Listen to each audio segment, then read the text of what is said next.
በስመ አብ ወወልድ ወመንፈስ ቅዱስ አሐዱ አምላክ አሜን። በኢትዮጵያ ኦርቶዶክስ ተዋሕዶ ቤተክርስቲያን በአጠቃላይ ምዕመናን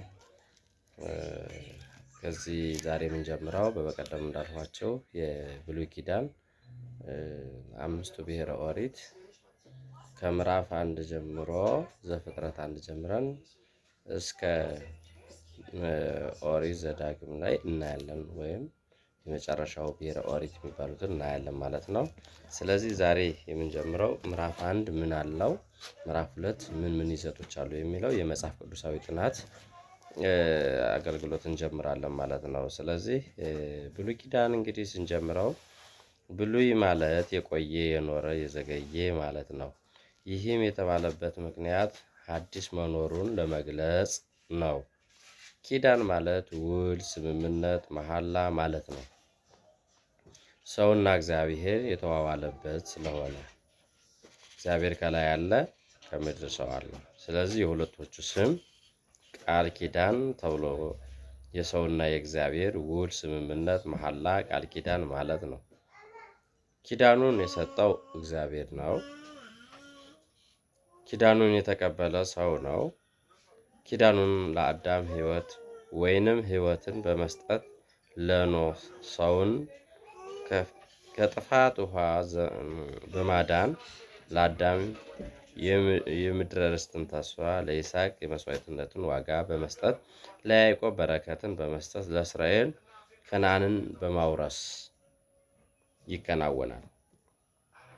የብሉይ ኪዳን ምልክት ለአዳም ክፉንና መልካምን የምታሳውቀው ዛፍ ኦሪት ዘፍጥረት ምዕራፍ 2 ቁጥር 16፣ ለኖህ ቀስተ ደመና ዘፍጥረት 9:13፣ ለአብርሃም ግዝረትን ዘፍጥረት 17 10-11፣ ለሙሴ 10ቱ ትእዛዛትን ዘጸአት 20 ቁጥር 1-17።